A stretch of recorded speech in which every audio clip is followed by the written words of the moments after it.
El libro de Deuteronomio, que significa la segunda ley. El libro que servirá como preámbulo antes de que el pueblo elegido por Dios, Israel, entrase a la tierra prometida. Hoy empezaremos una serie de estudios enfocados en el libro de Deuteronomio. Antes de abrir la palabra de Dios y estudiarla, pido por favor que podamos elevar una oración. Padre nuestro, te damos toda la gloria y la honra a ti, Señor. El agradecimiento por darnos la posibilidad de estudiar tu preciosa palabra. Mi buen Señor, sea tu espíritu aquel que inspiró a escribir este precioso libro, sea el mismo que nos lo enseñe. En el nombre de Jesús. Amén. Mis queridos amigos, vamos a entrar ahora a un estudio maravilloso acerca del libro de Deuteronomio. Recordarles que la presentación de este estudio se encuentra en la descripción del canal de YouTube de la red Adevenir. Ahí encontrarás muchos versículos más, los cuales no podemos estudiarlo por cuestiones de tiempo. Entonces vamos al estudio. Preámbulo a Deuteronomio. Vamos a dividirlo en 3 puntos. El primero es un comienzo amoroso, intento de restauración y preludio de las llanuras de Moab. ¿Qué libro se desenterró de los escombros del templo de Dios durante el reinado del rey Josías? La Sagrada Escritura llama al libro desenterrado en los días del rey Josías el libro del pacto, que muy probablemente se refiere al libro de Deuteronomio, porque de todos los libros de Moisés menciona el pacto la mayoría de las veces. La pregunta número 2. Cuando el rey Josías leyó el libro del pacto al pueblo, ¿cuál fue el resultado? La lectura del libro del pacto y el voto de guardar sus preceptos trajo una gran reforma entre el pueblo de Dios en los días de Josías. Eso se encuentra en el libro de Segunda de Reyes, capítulo 23. Vea ese libro y lee completa la historia que sucedió ahí. Cuando un pueblo se encontraba sin dirección alguna, sufriendo desventuras, los enemigos venían y les saqueaban, completamente destruido. Y un rey dice, vamos a leer esto. Y cuando lee esa historia, lo que dice en ese libro, el resultado fue una reforma maravillosa. Pregunta 3. ¿Qué porción de Deuteronomio citó Jesús cuando se le preguntó cuál era el gran mandamiento? Jesús citó las palabras de Deuteronomio 6, versículos 4 al 6. Entonces, la palabra de Dios dice, oye Israel, Jehová, nuestro Dios, Jehová uno es. Y amarás a Jehová tu Dios con todo tu corazón y de toda tu alma y con todas tus fuerzas. Fue lo mismo, mismas palabras que usó nuestro Señor Jesucristo. Vamos a continuar. ¿Qué tipo de relación deseaba Dios crear con su pueblo al hacer un pacto con ellos? Dios deseaba una relación de amor mutuo con su pueblo.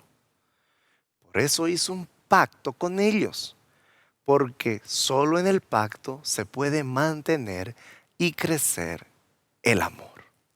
Nuevamente recordaremos los versículos que Pablo escribe en el libro de Efesios capítulo 5 y demostrando que aquel pacto matrimonial, el misterio que esconde el hombre y la mujer unidos en el pacto matrimonial, es el gran misterio entre Jesucristo y su iglesia.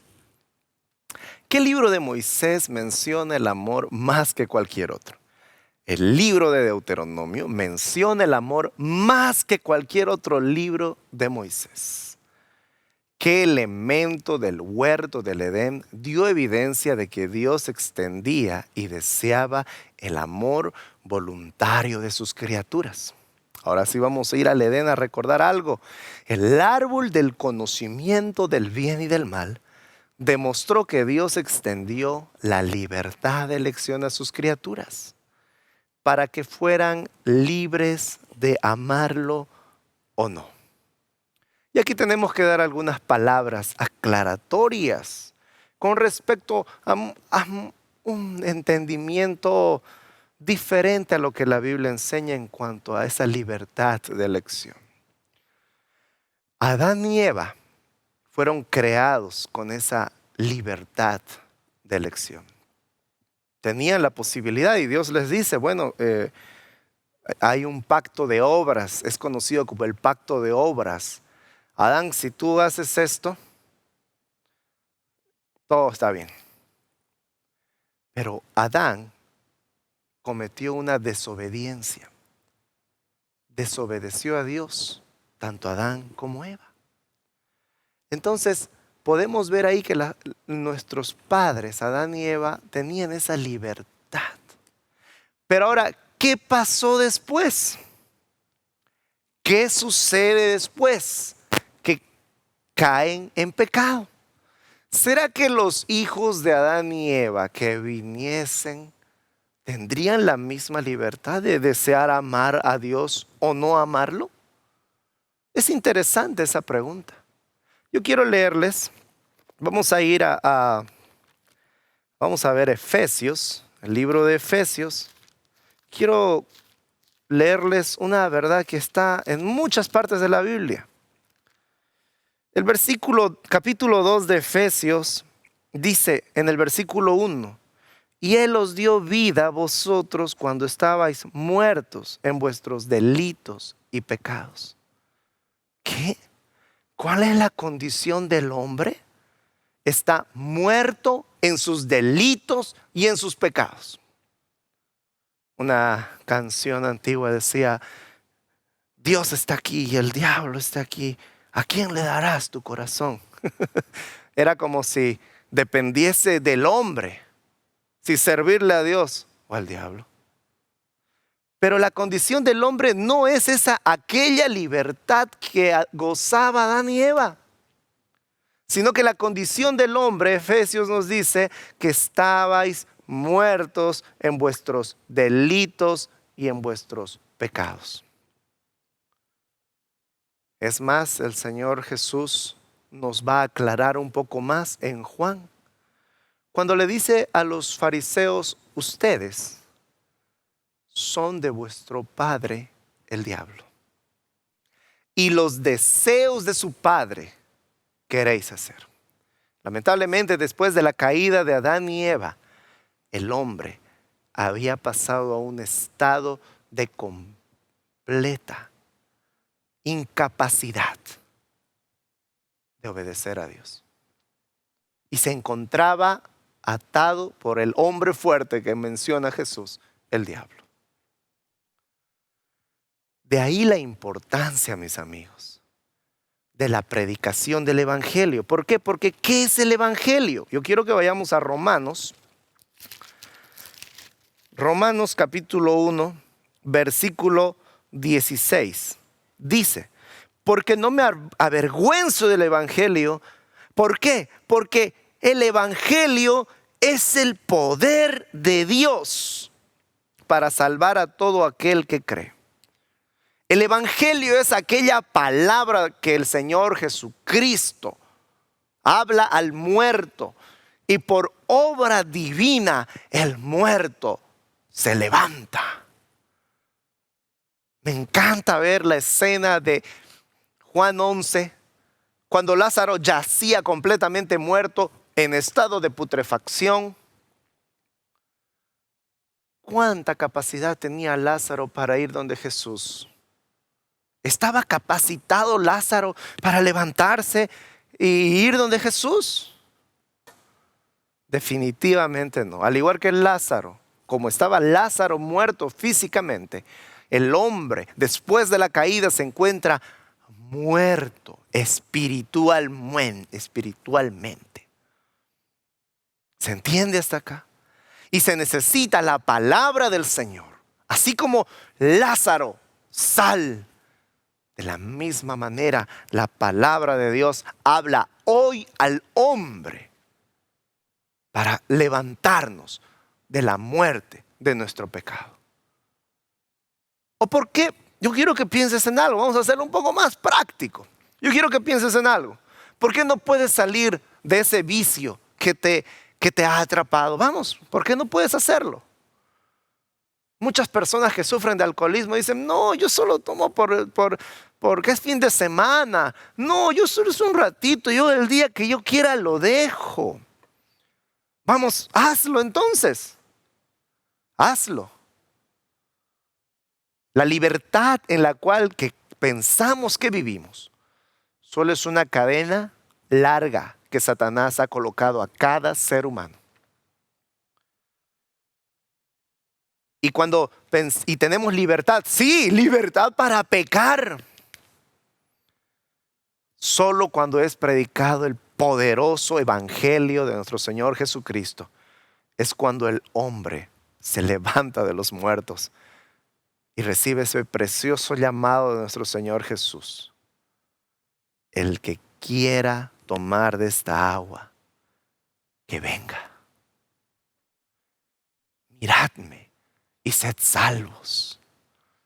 Esas son palabras en donde el muerto mira, el muerto camina, el muerto ahora tiene sed y va donde nuestro Señor Jesús. Esa era una aclaratoria al entendimiento del libre albedrío como nosotros lo conocemos. Continuamos. Cuando Adán y Eva decidieron no amar a Dios al comer del fruto prohibido, ¿qué medidas tomó Dios para restaurar su pacto de amor? Aquí lo vemos. Cuando Adán y Eva pecaron, no fueron ellos los que fueron a buscarlo, sino que Dios fue a buscar. ¿Quién tomó la iniciativa? ¿Fue Adán? ¿Fue Eva? ¿Usaron su libre albedrío para buscar a Dios? No, ¿qué va? Dios fue a buscarlos y les prometió un sustituto de su pecado, presentado por un cordero sacrificado y túnicas de piel. Recuerden que ellos tenían túnicas de unas hojas de higuera y el Señor les coloca túnicas de pieles. Tuvo que haber muerto un cordero para otorgar esas túnicas de pieles que representarían el sustituto prometido de Adán y Eva. Por eso, cuando Juan ve a nuestro Señor Jesucristo, dice, este es el Cordero de Dios que quita los pecados del mundo. Es Él, el Cordero prometido desde Adán y Eva. Hoy es realidad, dice Juan. Vamos a continuar. ¿Qué ilustración vívida del deseo de Dios de tener una relación de pacto con su pueblo se da después de la construcción de la Torre de Babel? La propuesta de Dios de hacer un pacto con Abraham y sus descendientes es una ilustración vívida del deseo continuo de Dios de estar en un pacto con su pueblo. ¿Por qué medios Abraham y nosotros nos convertimos en herederos de la salvación prometida por Dios? Vamos, ¿por qué medios? Abraham y nosotros nos convertimos en herederos de la salvación prometida por Dios solo a través de la fe en Dios y su palabra. Al igual que Abraham, tú también te salvas de la misma manera. No es que Abraham se salvaba de una manera y que yo me salvo de otra manera. No. Abraham creyó a Dios y creer a Dios le fue contado por justicia, dice la palabra del Señor. De la misma manera, porque de tal manera amó Dios al mundo, que ha dado a su Hijo unigénito, para que todo aquel que en Él crea tenga vida eterna. ¿Se entiende? Abraham creyó y el creer le fue contado por justicia. Tú crees en tu sustituto perfecto, nuestro Señor Jesucristo, y eso es contado por justicia. Los judíos en la época de Jesús pensaban que Abraham había llegado a una perfección. Por eso ellos se jactaban y decían, tú no sabemos de quién eres hijo, le decían a Jesús. Nosotros somos hijos de nuestro padre Abraham. Y Jesús le dice, ustedes son hijos de vuestro padre el diablo. Abraham creyó en Jesús y eso le fue contado por justicia. De la misma manera somos salvos nosotros, creyendo en aquel que sí puede satisfacer la justicia que Dios requiere del hombre. El único ser que amó a Dios con toda su mente, con todas sus fuerzas, en cada momento de su vida y no pecó, se llama nuestro Señor Jesucristo. Yo no tengo nada que sumar a la obra perfecta de mi Señor Jesús. Nada. Mis obras son un trapo de inmundicia. ¿Qué puedo yo sumar a la obra perfecta de mi Señor Jesús? Nada. Creo en Él, que Él vivió una vida perfecta por mí. Y creo en Él, que Él pagó lo que yo no puedo pagar en la cruz del Calvario. Vamos a continuar. ¿De qué manera buscó Dios renovar su pacto de amor con Israel cuando estaba en la esclavitud egipcia? Dios escuchó el clamor de su pueblo oprimido y llamó a Moisés para que los librara. Ese es un punto también interesante en cuanto a lo que estábamos hablando hace un momento. Vamos, el pueblo de Israel, les pregunto algo, ¿el pueblo de Israel podía decidir ir y adorar a Dios? Díganme ustedes, ¿podía? De ninguna manera. Faraón no les iba a dejar hacer eso. ¿Ustedes creen que los israelitas hacían una de esas que están haciendo ladrillos ahí pisando el barro? Dicen, hoy decido ir a adorar al Señor, voy a ir a adorarlo a Dios. ¿Y ustedes creen que Faraón les iba a decir, claro, vayan? De ninguna manera. Es más, Faraón empezó a poner trabas para que el pueblo no vaya. Fue una intervención divina, vez tras vez, milagro tras milagro, demostración divina, sobrenatural, para demostrar que el que los estaba llamando los iba a sacar de ahí, porque ellos con sus propias fuerzas no iban a hacerlo. En Deuteronomio, ¿cómo describe Moisés el éxodo de Egipto? Moisés dice, Dios intentó ir a tomar para él una nación de en medio de otra nación, con señales y prodigios, guerra, mano poderosa, brazo extendido y grandes terrores. ¿Cómo se promulgó y ratificó el pacto de Dios en el Sinaí? Con grandeza y ruido, Dios pronunció las palabras del pacto desde el monte Sinaí. Y el pueblo prometió obedecer todas las palabras de Dios. Y Moisés ratificó el pacto rociando sangre sobre el libro y sobre el pueblo, ya que la sangre demostraría algo al pueblo de Dios. Ahora, aquí hay que hacernos unas preguntas. El pueblo de Dios, cuando le promete a Dios, sí, vamos a cumplir, ¿pudieron cumplir? ¿Saben qué fue lo que sucedió? Momentos después, cuando Moisés estaba bajando con esas tablas, escucha un ruido. Y todo el pueblo de Dios estaba alrededor de un becerro de oro que recibía la adoración de todo ese pueblo. Por eso Deuteronomio es el libro del pacto. Porque ahí vemos que el Señor, el pacto no es sostenido por las criaturas. Pues las criaturas, como dijimos hace un momento, están incapacitados de sostener tal pacto.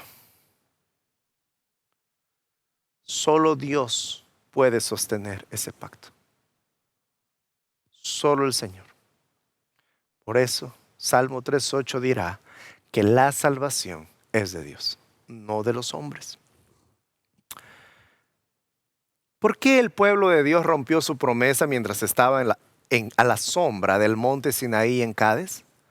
La promesa que el pueblo de Dios hizo en el Sinaí no pudo cumplir porque sus corazones, como el nuestro, eran pecaminosos. Como la nuestra, única esperanza estaba en un sustituto. ¿Se entiende ahora? No es que, ay, eso a veces nosotros decimos siempre, ¿no? Ay, pero si ellos miraban la columna de fuego y en la noche les daba calor esa columna de fuego. Y en el día había una nube que les hacía sombra. Despertaban y había comida caída del cielo. No conforme con eso, piden, ay, quiero un poco de carne, quiero unas codornices. Ya, aquí tienes tus codornices. Sus tremendos enemigos, ejércitos gigantes, caían a los pies de ese pueblo. No eran ellos, era el Señor. Y a veces nosotros decimos, no, uy, esa gente, ¿qué le pasaba? Que no podía ver las maravillas de Dios y creer en Él. Bueno, el hombre no cambia. El hombre sigue siendo el mismo. Y hoy en día estamos en la misma condición de ellos. Teniendo la preciosa palabra de nuestro Señor Jesucristo, la menospreciamos, la olvidamos. Teniendo el maravilloso don de la oración, el entender que tenemos nuestro intercesor en el mismo cielo, similar a nosotros, que está dispuesto a recibir nuestras oraciones, que el mismo Espíritu Santo está dispuesto a clamar por nosotros y Él presentarlas a nuestro Padre Celestial, y no hacerlo nos pone en una misma condición de incredulidad como la de aquellos israelitas. Según Pablo en Hebreos, ¿qué le faltaba al pueblo de Dios que le impidió entrar a la tierra prometida la primera vez que vinieron a Cádiz? Debido a la falta de fe en Dios y en su palabra, el pueblo de Dios no pudo entrar a la tierra prometida la primera vez que llegó a Cádiz. Cuando la fe de Israel falló en producir obediencia en Cádiz, ¿cuál fue el resultado? Israel dijo que preferirían morir en el desierto antes que seguir el plan de Dios de conquistar Canaán, por lo que Dios les dio su deseo y toda esa generación, excepto Caleb y Josué, murieron mientras vagaban 40 años por el desierto. Vamos, yo quiero leerles un versículo en Filipenses. Quiero leerles Filipenses capítulo 1, versículo 6. Estando persuadidos de esto, que el que comenzó en vosotros la buena obra, la perfeccionará hasta el día de Jesucristo. Yo quiero que notes la participación de Dios en el proceso de sacarte de Egipto y llevarte a la Canaán celestial. Un ser empezó esa obra y la va a terminar. ¿Crees en eso? Muchas veces, como el pueblo de Israel, empezamos a ver a nuestros enemigos, las circunstancias, las situaciones en las que vivimos más grandes que la misma promesa de Dios. Y esa es incredulidad, es no creerle a Dios. Es no creerle a Dios. ¿Qué eventos positivos tuvieron lugar cuando, después de vagar por el desierto, Israel regresó a los límites de la tierra prometida? Después de vagar por el desierto, los hijos de Israel pasaron pacíficamente por el territorio de Sahum, Moab y Amón. Luego derrotaron a Sehón, rey de los amorreos, y a Og, rey de Basán, y se establecieron junto al río de Jordán en las llanuras de Moab, según Números 21, 23 al 35. ¿Qué eventos negativos tuvieron lugar cuando, después de vagar por el desierto, Israel regresó a los límites de la tierra prometida? Después de que Moisés y Aarón vagando por el desierto, ofendieron a Dios en las aguas de Meriba. Muchos del pueblo de Dios murieron en manos de serpientes ardientes al quejarse del maná.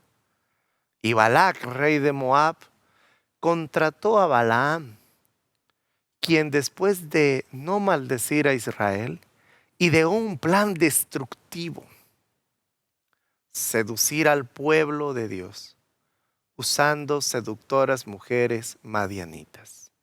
Yo quiero que vayamos al libro de Números, capítulo 21.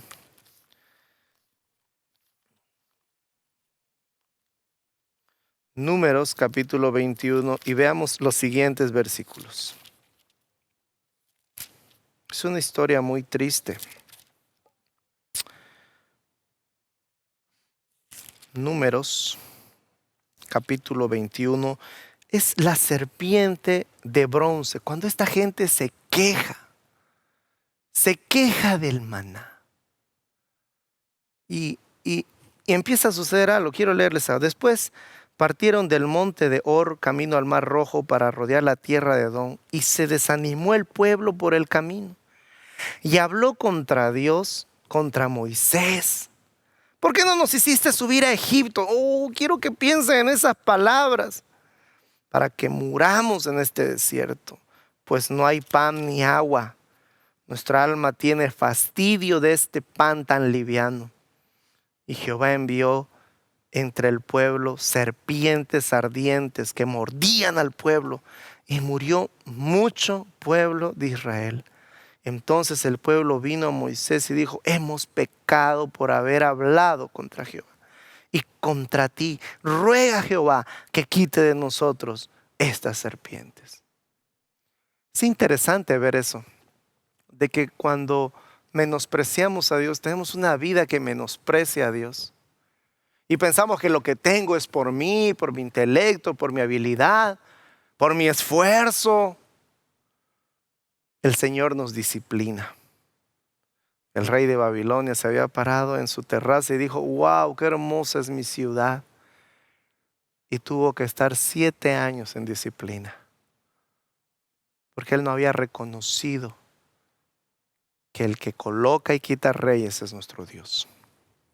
Hay una escena muy triste aquí, demasiado triste, que es cuando contratan a Balaam y él no maldice a Israel. Y entonces él decide seducir al pueblo usando unas mujeres madianitas.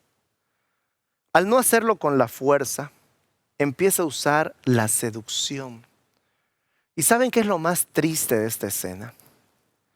Es que los príncipes de Israel estaban en fornicación con las mujeres seductoras de este pueblo, pecando abiertamente contra Dios. Y en un momento un hombre toma una lanza y persigue a ese príncipe que estaba con una mujer, que enfrente de todo el pueblo la lleva a una tienda, pecando así abiertamente ante Dios. Y este hombre agarra la lanza y los traspasa a ambos. La palabra de Dios reconoce el acto de este varón como un acto por el celo de Dios. Y fue en ese momento en donde paró la matanza, el juicio de Dios ante estas personas. Yo voy a terminar con esto. Hoy en día hay hombres con celo por Dios. ¿Habrá hombres con celo por Dios? Vivimos en sociedades que menosprecian a Dios, menosprecian la palabra. Tenemos gobernantes idólatras que se jactan de adorar a ídolos de esta tierra. Realizan sacrificios. Y no hay un hombre que tenga celo por Dios. Y como Juan el Bautista vaya a decirle a esos gobernantes: lo que estás haciendo es un pecado, como le dijo a Herodes. No hay un ser como nuestro Señor Jesucristo que le dice a ese gobernante Pilato: tú no tuvieras ningún poder si no se te hubiera dado del cielo. No hay alguien que le recuerde que este libro, la palabra del Señor, es superior a sus leyes y a su poder. No hay celo de Dios hoy. La palabra de Dios nos da una exhortación. Nosotros somos la sal de la tierra en Mateo 5:13. Y cuando esta sal ya pierde su sabor y no es usada para lo que tiene que hacer, que es preservar la carne, que no se pudra, esta sal es echada a la tierra y es pisoteada. Que Dios te bendiga en esta hora y que tengas un deseo de exaltar este libro y volver a ese precioso libro de la ley, el libro de Deuteronomio. El Señor te guarde y te bendiga.